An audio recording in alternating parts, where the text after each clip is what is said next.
Et on se retrouve pour les market movers, les valeurs à suivre tout au long de la journée. Bernard Paz-Desclaux nous a rejoint. Bonjour Bernard. Bonjour Roseline. Vous êtes trader pour compte propre. Bernard, on va commencer par évoquer Air Liquide. Les cours du géant industriel poursuivent un rallye haussier avec une croissance de près de 13% sur un mois.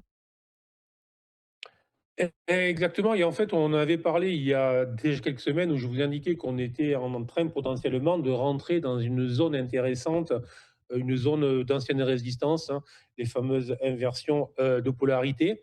Et tout simplement, on a eu donc une phase entre les 162 et les 155, 156, on a eu une phase de latéralisation, ce qu'on appelle typiquement des phases d'accumulation, et on en est sorti de manière puissante.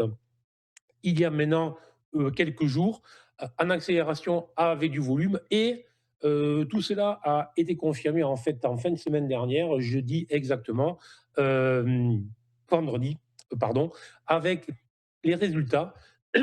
Les résultats qui ont montré que c'était toujours une entreprise de croissance, une entreprise très bien gérée, une entreprise qui désormais travaillait plus sur ses marges que sur ses taux de croissance. Et dans l'environnement actuel, bien évidemment, ben, c'est une information qui a plu aux investisseurs avec une hausse sérieuse ce jour-là.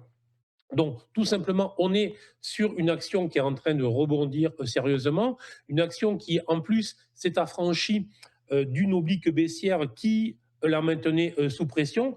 Donc, à court terme, peut-être qu'on pourra avoir une phase d'hésitation, de doute, mais je pense que plus que probablement, on devrait revoir les sommets dans les prochaines semaines.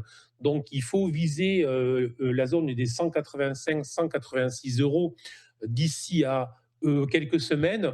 Première invalidation de court terme serait un retour sur la zone 165-166 qui a servi là aussi de courte zone en accumulation. Mais donc sinon, je suis positif sur le titre tant qu'il ne repasse pas sous les 165.